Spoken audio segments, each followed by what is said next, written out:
Hello, Project Wargaming here with a update on some stuff that I've been doing on the side besides Battle of Berlin. So I had a brainstorm the other day about the places that you mark your forest with. I've never been super happy with how they typically look. So this is the cloth that I have been using.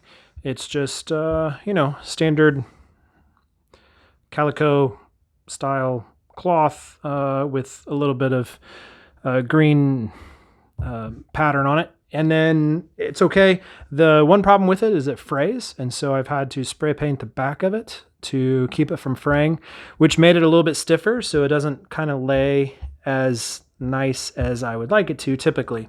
So I have been looking at these places you can send off patterns or pictures to get printed onto cloth itself.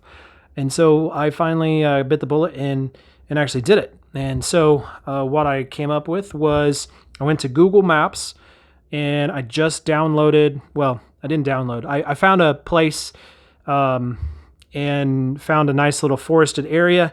I chose someplace in Indiana because it's where I live and I knew where to find forest, I guess. If you're wanting to find a particular forest in a particular area, then you can go there and get what it looks like from a satellite image. And that's what I did. I took the image off of that and then I kind of duplicated that and made that into a bigger thing. And then it actually printed that onto the cloth. So this is kind of what I have.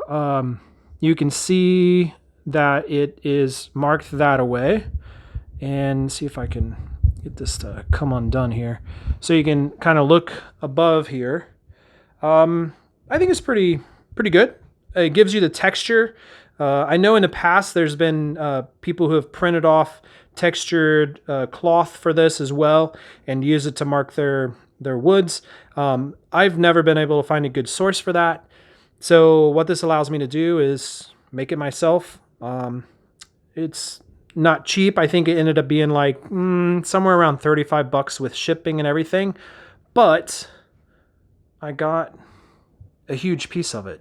So you can see that I went in and did it. Now, one of the keys that I found when I did this was, satellites are taking a huge swath of pictures. And so if you get kind of on the edge of that photo, then the trees get a little bit distorted. And so I tried to find the image in Google Map that had it kind of just straight down. So it gave you a view of that.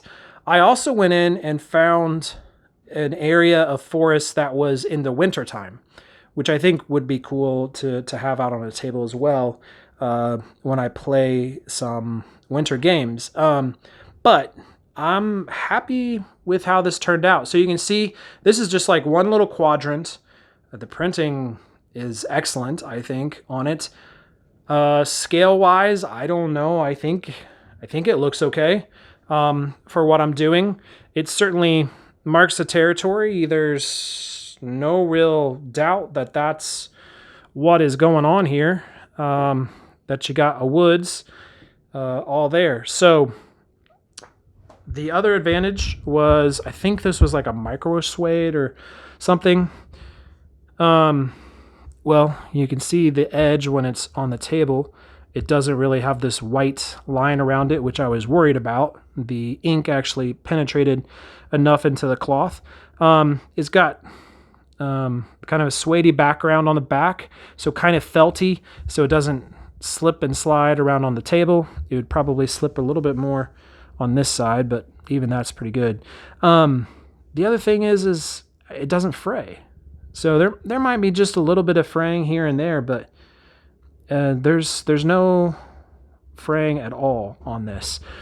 So what I have is I typically have these cut into different shapes and sizes, and then I overlap them over to give me the shape of the forest that I want. So I'm pretty happy with how this came out. I think this is pretty cool. I mean, when you get up real close, it's definitely looks a little digitized, but when you stand up from table height and you look out at that, to me, it looks like a forest, and it's clearly marked. So anyways, very happy with it. A little pricey, but not too bad really for the size of the cloth you get.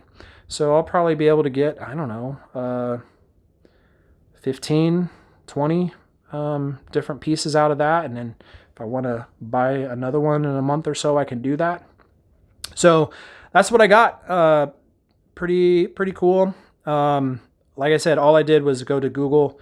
If I had some place to just put a file up for people to grab, I guess I could do that. If you guys are super interested in it, I think my Project Wargaming email is attached to my YouTube account now. So you can do that. And if it's just, a few guys asking, that's great. If it's like all 450 of you at the same time, then asking for it, then that might be a problem. So, but yeah, so there you go. Pretty cool. We'll talk to you later.